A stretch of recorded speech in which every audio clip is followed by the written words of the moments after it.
அந்த வீடியோ எப்படி போட்டிருந்தாங்க தெரியுமா? பும்ரா ஒய்ஃப் வந்து ஒரு கதை சொல்ற மாதிரி, கிங் அரைவ் இன் தி ஃபாரஸ்ட் அப்படின்னு சொல்லிட்டு, சரி பேக்ரவுண்ட் அந்த ஸ்டோரி குழந்தைக்கு சொல்லிட்டே இருப்பேன். இங்க வீடியோல பும்ரா என்ட்ரி மிரட்டி விட்டாங்க. அந்த வீடியோ பாரு அப்புறமா முடிச்சதுக்கு அப்புறம். மக்களே, நான் தான் கௌஷிக். இன்னைக்கு மும்பை இந்தியன்ஸ் தோக்குமா ஜெயிக்குமா? என்னை பொறுத்தளவு மும்பை இந்தியன்ஸ் தோக்கணும். என் பங்காளி தோத்தாதான் எனக்கு நல்லதுன்னு நான் நினைப்பேன். ஆனா ஒரே ஒரு விஷயம், ஆர்சிபியும் ஜெயிக்க கூடாது.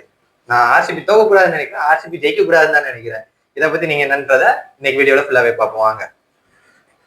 இங்க பாத்துக்கோ, நேத்து நாங்க கொடூரமா அடி வாங்கியிருக்கோம். நீங்க அடி வாங்குவீங்களா மாட்டீங்களா? இன்னைக்கு அடி வாங்குறோம் அடி வாங்கலன்றது பிரச்சனை இல்ல, முயற்சி பண்றோம். ஆனா அந்த முயற்சின்றதே நேற்று நான் உங்க டீம் கிட்ட பாக்கல. அதை நான் எப்படி இருந்தாலும் அக்செப்ட் பண்ணிக்கதான் வேணும். ஏன்னா ரீசன் என்ன சொல்றதுன்னா, பேட்டிங்ல சுத்தமாவே இல்லை. எங்கிட்டு போய் பேட்டிங் ஆட சொல்றாரு? 180 அடிச்சு 6 வருஷம் ஆகுது. இதுக்கப்புறம் எங்கிட்டு நாங்க அடிச்சு அது வாட்சன் இருக்கும்போது தேவாதனமா அடிச்சிருப்பான் போல. 2023 வேர்ல்ட் கப்ல ஏதோ ஜடேஜானே சரி ஃபைனல்ல ஜடேஜா போட்டு ஏதோ ஜெயிச்சு கொடுத்தான். இல்லைன்னா அதுவுமே கஷ்டம் தான். அதான் தோனி வந்து பினிஷர்னு சொல்லி ஒரு பினிஷரை வச்சு மட்டுமே நம்பி உட்கார்ந்துருக்க மாதிரி இருக்கு. இங்க பாரு, எல்லாருமே தோனியை டிபெண்ட்ஸ் ஆன் தோனியை வந்து நீங்க தப்பா பேசுறீங்க ஒரு பாயிண்ட்ல. என்னன்னா அந்த மனுஷன் எப்படி சொல்றது, முன்னாடி இருக்கிற 6 பேட்ஸ்மேன் இருந்தாதான் அந்த மனுஷன் வந்து ஒரு 10 பால்ல ஒரு இம்பாக்டான ஒரு இன்னிங்ஸ் ஆட முடியும். ஓகேவா? முன்னாடி இருக்கிற 6 பேட்ஸ்மேனுமே வரான் போறான் அப்படி இருந்தா எங்கிட்ட ஆடுறது?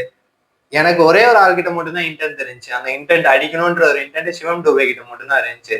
கான்வேவும் ரொம்ப எக்ஸ்பெக்ட் பண்ணேன். கான்வே ஆனா பிச்சு எங்களுக்கு ரெடி பண்ணானுங்களா இல்ல ஆப்போனன்ட்க்கு ரெடி பண்ணானுங்களான்னு தெரியல. ஃபர்ஸ்ட் ஆஃப் ஆல் அந்த டெம்ப்ளேட் தான்.